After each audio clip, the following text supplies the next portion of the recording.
Chapter 6 Rescued by the Captors. Captain Wharton and her deputy, Sergeant Peter Connors, were told that Mr. Van Leeuwan would see them now. Trevor put away a few papers and got right to the point. It looks like another delicate mission for you two. We can talk about the security breach later, but for now, we have to get the heat off. That new patrol boat you folks just acquired, the Flying Fish, I'm thinking you might need to take her out for a good sea trial, sort of blow the carbon out of it, as they said in the old days. Yes, sir, they said in unison. I'm going to send you to Tupai to rendezvous with the Faraday, out of sight, out of mind, as it were. First, I want you to get one of our sailboards to take with you, and when you get out to sea, where no one can see you, just snap the boom on it before you get to the rendezvous point. Back on the Faraday, Kimberly and Justin had rounded up what they needed, including some really loud bathing trunks and a tropical shirt Justin could not make himself throw away. They put some broken up power bars in their foil packages into the fanny pack and ripped it a bit here and there and gave it a crude repair job. They told Lucas he needed to put all of this stuff on if he never wanted to see either of them again. He hesitated but complied, wondering just what the hell they were planning next. Wharton and Connors were hightailing it to the Tupai Atoll and having a good time doing it. For a secret mission, this wasn't so bad. They were supposed to sit tight on the northern side of an eastern jutting spit of sand on the northeast side of the atoll. This was after dropping the windsurfer 100 yards or so offshore on the opposite side.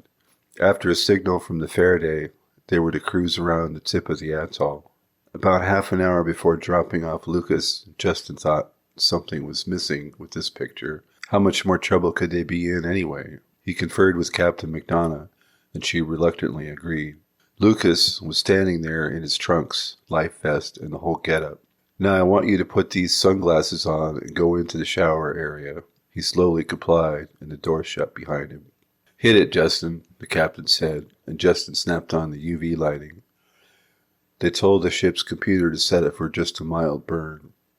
When Lucas walked out and saw the deep redness on his arms and legs, he said, I hope I never see either of you bastards again. They motioned for him to walk where they indicated. They had spotted the broken windsurfer floating just where they expected it to be, and now maneuvered the ship over it, with the locked door about 10 yards away. Kimberly unceremoniously made him walk the plank for real this time. Actually, she just kicked him in the ass into the water. Instinctively, he swam toward the wrecked sailboard and grabbed on. Lucas did not have more than 5 minutes to ponder his predicament before a boat came slowly around the point.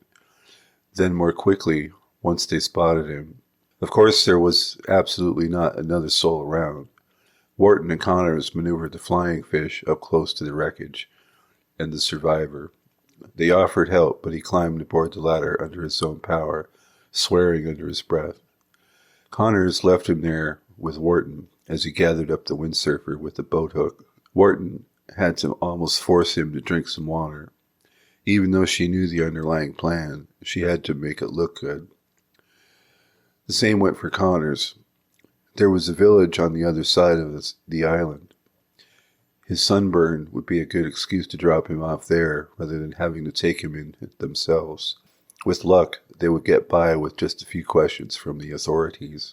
Getting Lucas some lotion for his sunburn, she mused. That was some good thinking. Wharton smiled to herself.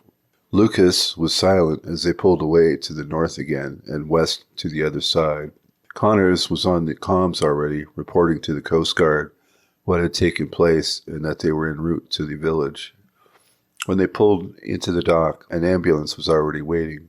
Amid Lucas' protests, he was loaded onto the gurney and floated up to the ambulance with its new caretakers.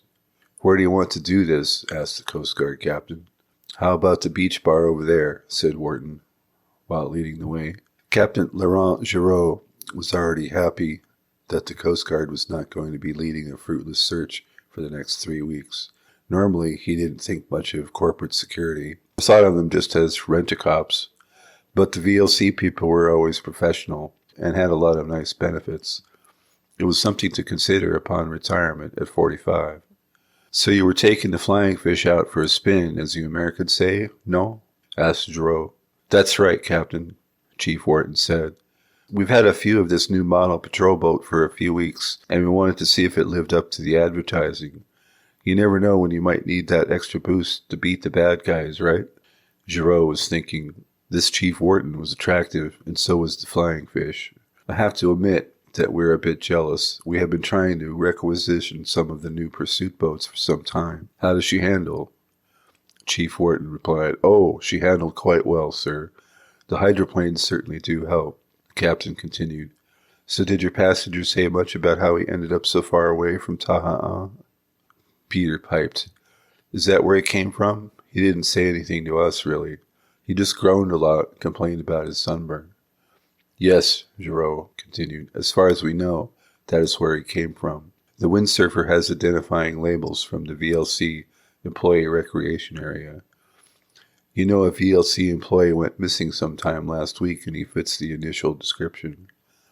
I see, said Chief Wharton. Well, you know, he probably was not on our radar unless there was a missing persons report. We try our best to attract the best employees, but there's still that mystique of the islands. We do get the odd drifter to drop out here and there. Giroux nodded. It was a problem for his service as well, though the penalties for desertion were a bit more stiff. Well then, Giroux exclaimed, we must continue with our investigation for the time being. We will be in touch with you if we need more information or assistance. With that, he saluted, turned on his heels, and walked up to the village infirmary. Wharton and Connors played it cool. They ordered some large iced teas from the bar since they were still on duty. They took in the goings-on of the village for a while. Some Newsnet hovercraft showed up about an hour later, and reporters scrambled toward the infirmary. They weren't likely to get much, either from the Coast Guard or from Lucas. That didn't matter to them, since they were on location and they could always fill the time with conjecture. The VLC security duo thought it was best to get out of Dodge before the reporters figured out who they were. They quietly pulled the flying fish out of the dock, out over the surf, and headed for home. It was calm and peaceful out in the South Pacific, even with the engines roaring and the wakes splashing. Back at the ranch, however, it was raining chaos. Though they pulled in from the ocean side of the campus, they could see the bright and flashing lights near the front entrance. The reporters were here en masse, so they secured the boat and ran to join their brethren on the front lines. Trevor Van Leeuwan was there, and Megan behind him. Reporters were shouting questions, one over the top of the next. Wharton and another chief dove in, along with Connors, to help direct security and rudimentary crowd control, since it looked like they were short-handed. Mainly they came to carve out and maintain a space for Van Leeuwan and Megan, so they would not be trampled. Mr. Van Leeuwan, was Lucas Diamandis an employee of yours? Do you know why he went missing? We're attempting to ascertain his identity along with the local authorities, Trevor said calmly. Of course, we will cooperate with the investigation. I'd just like to say for now that we at VLC are pleased that Mr. Diamandis is receiving the care he needs and is on the road to recovery. Mr. Van Leeuwan, Mr. Diamandis has been going on about some kind of abduction. Any comment? Trevor replied, I don't know anything about that. I understand that he may have been at sea all this time. He may be suffering from heat stroke or some other effects of exposure. We've seen this before with some of the tourists who visit our island. I'm sure that we'll figure out everything in due time. I trust you all will give him some quiet time to recover from his ordeal. Megan signaled to Wharton and his deputy Connors and said, Mr. Van Leeuwan and VLC have nothing further to say at this time. Thank you all for your patience. Security hustled them away from the reporters and back inside the gates of the plant. They quickly boarded a cart and sped off toward the main office building. Lavoisier had been on the news talk nets all day, of course. For the next 2 days, he was the hottest interview on the nets. When he was not on, there were countless experts and commentators speculating on the mysterious video. Not everyone agreed with the Lavoisier analysis that the man in the video was, in fact, Lucas Diamandis. On the alternative media, not everyone agreed that Lucas Diamandis was Lucas Diamandis.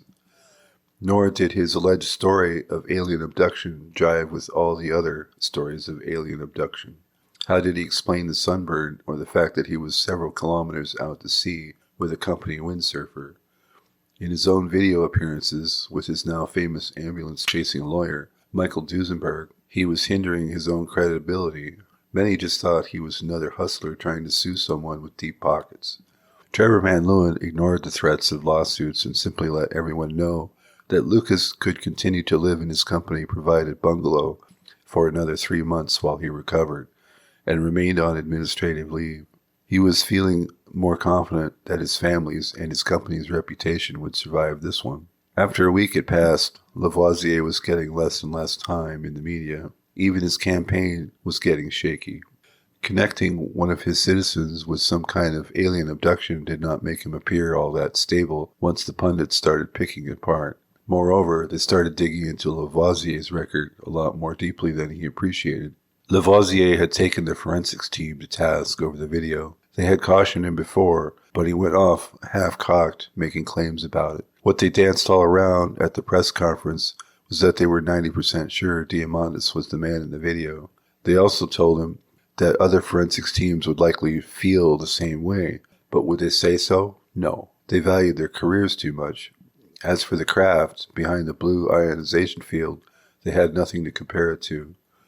After running the video through all kinds of filters and using as many mathematical tricks as they could to massage the images, all they could say was that it was some kind of mechanical construction. There were no markings on it they could identify, or if there were, they were coded somehow. It was a sure bet that Virgin Galactic and the British government were going over the hyperliner sensors in the original video with a fine-tooth comb. Sure enough, Space Command UK was extremely interested in this video. Commander Arthur Kynaston was listening as some young analyst pointed to distorted images from the archives. Video taken from a strange incident 2 years ago in the Valles Marineris showed an anomalous vehicle of comparable scale buzzing the various outposts along the rim. By coincidence, there were strange lights periodically seen from a distance emanating above the VLC compound. The site was in one of many side canyons along the Valles Marineris. Strange colored lights were reported for several months around that time. This was one of the more remote canyons claimed by Van Leeuwan Corporation, where they were doing some exploratory drilling. They had no near neighbors to speak of. There it was again, another tenuous connection to VLC, but so weak one could never really join them together. Most people had forgotten all about any pale blue anomalies when it was revealed what VLC had been up to out there.